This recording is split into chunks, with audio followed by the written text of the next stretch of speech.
All right, let's dive right into this explainer. Today, we're unpacking a really influential and honestly pretty hotly debated approach to building a career you actually love. We're going to break down Cal Newport's famous, completely counterintuitive career framework from his book, So Good They Can't Ignore You. But look, we're not just taking his word for it. We're also pitting it head-to-head against its absolute harshest critics. The goal here? To synthesize his core philosophy with some grounded reality so you can finally get unstuck in your own career.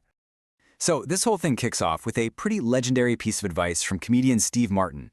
Basically, whenever aspiring comics would ask him for the secret sauce, how to get an agent, how to self-promote, his answer was incredibly simple. He just said, stop worrying about the abstract stuff and go work on your act. Get incredibly good. Be so good they can't ignore you.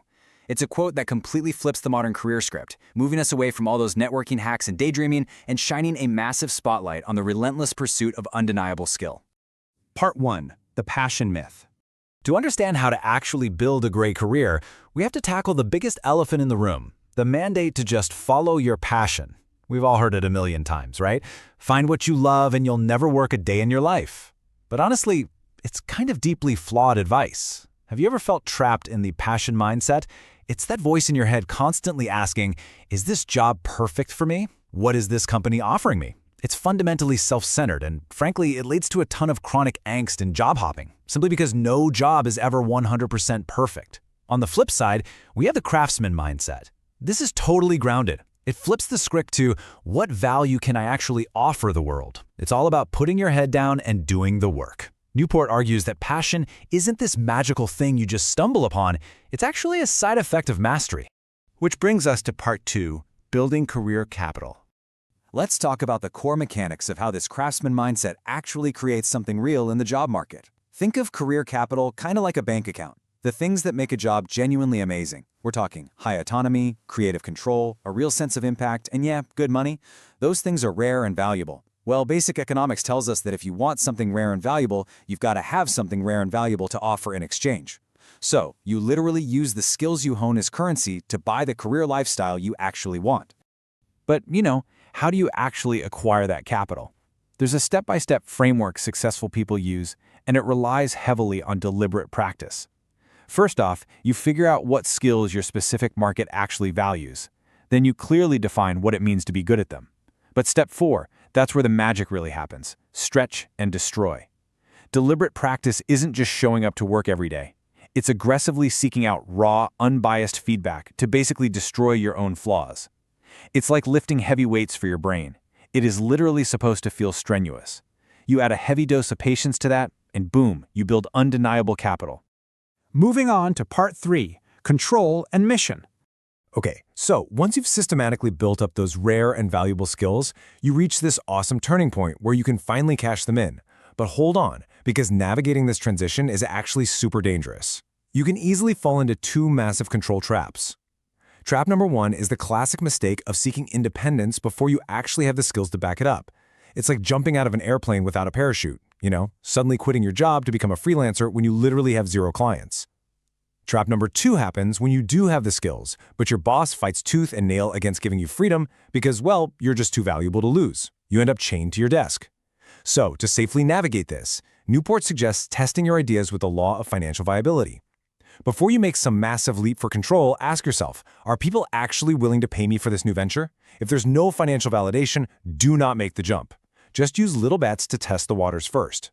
Furthermore, having a true mission in your career isn't something you just magically discover through, like, navel-gazing or taking a random online personality test.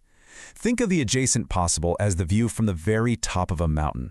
You can only see the next true innovation or figure out a genuinely meaningful mission once you've climbed to the absolute cutting edge of your field.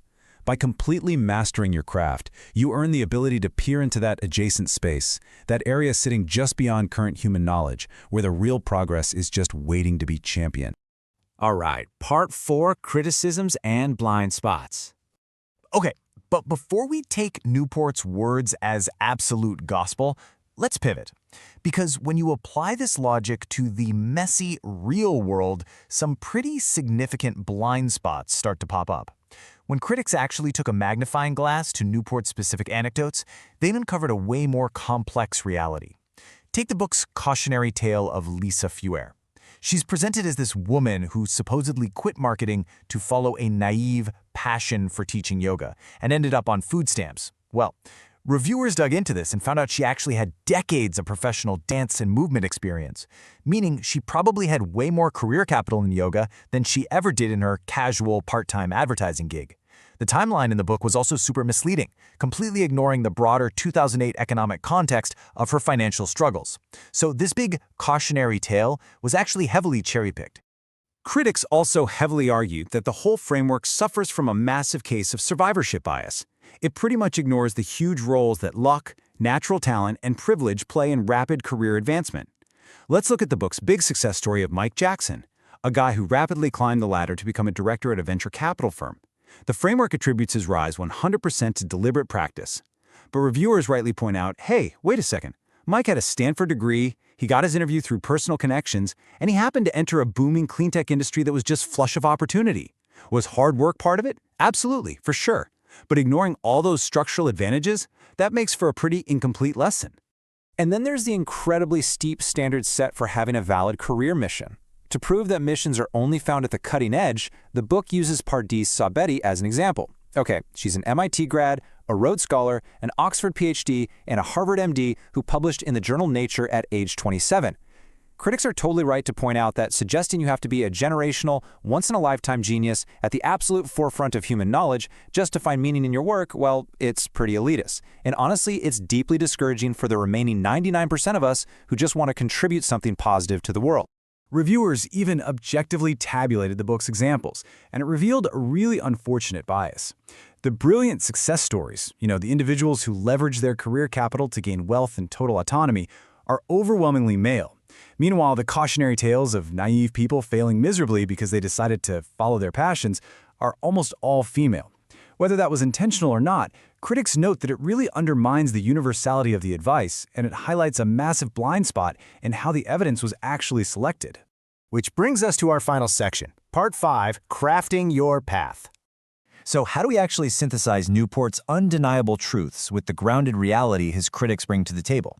The main takeaway from this explainer is that you really need to marry a practical focus on skill building with a highly realistic view of the actual workplace.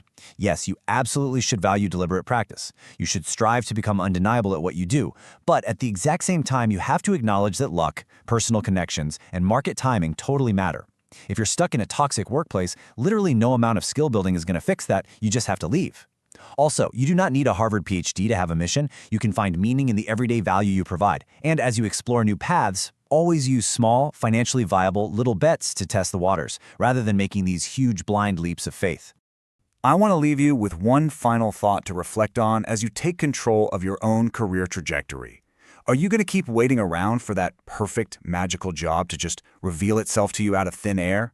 Or are you ready to adopt the craftsman mindset, put your head down, and build the rare and valuable skills required for passion to finally follow you? The choice is entirely yours. Keep learning, keep building, and use this framework to go out and construct a career that genuinely matters.